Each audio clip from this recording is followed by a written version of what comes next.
നിങ്ങളുടെ ക്യാമറയുടെ മെനുവിലൂടെ സഞ്ചരിക്കുമ്പോൾ ഏതെങ്കിലും കാരണവശാൽ നിങ്ങൾ ഒരു മെനു ഐറ്റം കണ്ടിട്ടുണ്ടാവും, ആസ്പെക്ട് റേഷ്യോ എന്നുള്ളത്.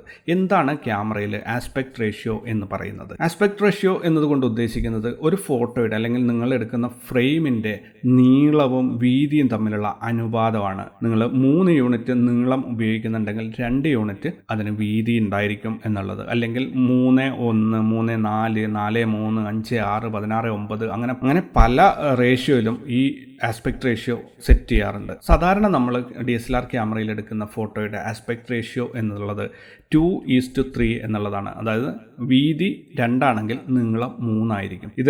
ഇതിൻ്റെ ഇമേജ് സൈസ് എത്രയാണ് എന്നുള്ളതിന് ഒരു ബന്ധവുമില്ല. പക്ഷേ നീളവും വീതിയും തമ്മിലുള്ള അനുപാതമാണ് ആസ്പെക്ട് റേഷ്യോയിലൂടെ നമ്മൾ സെറ്റ് ചെയ്യുന്നത്. പഴയ കാലത്തുള്ള പോയിന്റ് ആൻഡ് ഷൂട്ട് ക്യാമറകളൊക്കെ ശ്രദ്ധിച്ചു കഴിഞ്ഞാൽ അതിൻ്റെ ആസ്പെക്ട് റേഷ്യോ എന്ന് പറയുന്നത് 4:3 ആണ്. 4 നീളവും 3 വീതിയുമാണ്. ഇപ്പോൾ ഉള്ള HD TV അല്ലെങ്കിൽ ഫുൾ HD TV നോക്കുകയാണെങ്കിൽ അതിൻ്റെ ആസ്പെക്ട് റേഷ്യോ എന്ന് പറയുന്നത് 16:9 ആണ്. 16 നീളവും 9 വീതിയുള്ള രീതിയിലാണ് ആ ഫ്രെയിം നമ്മൾ എടുക്കുന്നത്.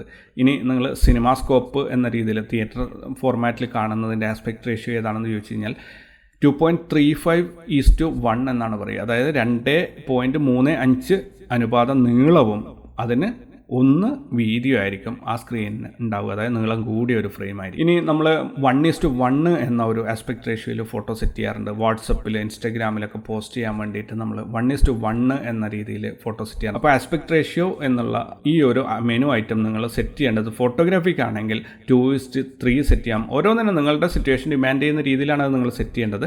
പക്ഷേ കമ്പനിയിൽ നിന്ന് ഡിഫോൾട്ടായിട്ട് വരുമ്പോൾ അതുണ്ടാവുക ഫോട്ടോഗ്രാഫിക്ക് 2:3യും വീഡിയോഗ്രാഫി ആണെങ്കിൽ നിങ്ങൾക്ക് 16:9 എന്ന അനുപാതത്തിലായിരിക്കും അത് സെറ്റ് ചെയ്തിട്ടുണ്ടാവുക. ഇത് ആവശ്യം ഇല്ലെങ്കിൽ ഇത് നിങ്ങൾ മാറ്റാതിരിക്കുക.